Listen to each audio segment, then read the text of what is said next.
Hi friends, December 13న తూర్పుగోదావరి జిల్లా బిక్కోలు మండలం బలభద్రపురం గ్రామంలో జరిగిన హిందూ సమ్మేళనం ఎంతో అద్భుతంగా జరిగింది. ఈ కార్యక్రమం కేవలం ఒక సభలా కాకుండా ఒక పండుగలా జరిగింది.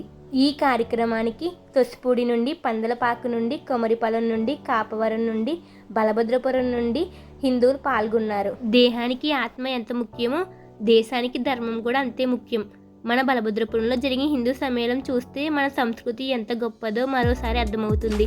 చిన్నారుల కోలాటాలు, భరతనాట్యం, భగవద్గీత శ్లోకాలు, భజన కార్యక్రమం అబ్బో కన్నుల పండుగలా ఉంది.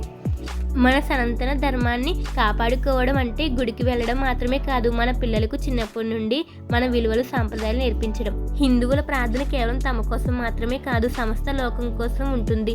లోక సమస్త సుఖినో భవంతు, లోకంలో అందరూ సుఖంగా ఉండాలి అని కోరుకునే విశాల హృదయం హిందూ ధర్మానిదే. హిందూ మతం అనేది కేవలం ఆరాధన పద్ధతి కాదు, అది ఒక జీవన విధానం. సత్యం, అహింస, ధర్మం అనే పునాదుల మీద ఇది నిర్మితమైంది. ధర్మో రక్షతి రక్షితః, ధర్మాన్ని మనం కాపాడితే ఆ ధర్మం మనల్ని కాపాడుతుంది అనేది ప్రతి హిందువు నమ్మే సిద్ధాంతం. ఎన్ని వేల సంవత్సరాలైనా, ఎన్ని దాడులు జరిగినా ఈ సంస్కృతి చెక్కు చెదరలేదు. ఒక జాతి ధర్మం, సంస్కృతి ఎంత ప్రాచీనమైనదైనా సమాజం దాన్ని నిత్యం ఆచరిస్తేనే అది సజీవంగా ఉంటుంది. ఆ చైతన్యం హిందువుల్లో ఎప్పుడూ ఉంటుంది. చెట్టు, పుట్ట, నది, గోవు, భూమి ఇలా ప్రకృతిలోని ప్రతి అంశంలోనూ దైవత్వాన్ని చూసి పూజించే గొప్ప పర్యావరణహితమైన సంస్కృతి హిందువులది మాత్రమే. ఈ రోజుల్లో పిల్లల చేతుల్లో ఫోన్లు తప్ప భగవద్గీత పుస్తకాలు కనిపిస్తున్నాయా? కానీ మా ఊర్లో జరిగిన హిందూ సమ్మేళనం చూస్తే ముచ్చటేసింది.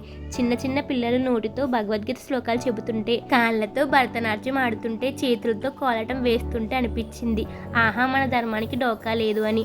పెద్దలు చెప్పినట్టు దేహానికి ఆత్మ ఎలాంటిదో దేశానికి ధర్మం అలాంటిది. ఆ ధర్మాన్ని ఇలాగే మన పిల్లలకు నేర్పిద్దాం, మన సంస్కృతిని సజీవంగా ఉంచుదాం. ఈ కార్యక్రమాన్ని జయప్రదం చేసిన ప్రతి ఒక్కరికి, ముఖ్యంగా ఆ చిన్నారుల తల్లిదండ్రులకు నా హృదయపూర్వక ధన్యవాదాలు. మా ఊర్లో హిందూ సమ్మేళనం ఇలా జరిగింది, మీ ఊర్లో కూడా ఇలాంటివి జరుగుతున్నాయి అయితే కామెంట్ చేసి చెప్పండి. మీకు నా వీడియో నచ్చితే లైక్ చేయండి, షేర్ చేయండి. ఇంకా మన ఛానల్ సబ్స్క్రైబ్ చేసుకోకపోతే వెంటనే సబ్స్క్రైబ్ చేసుకోండి.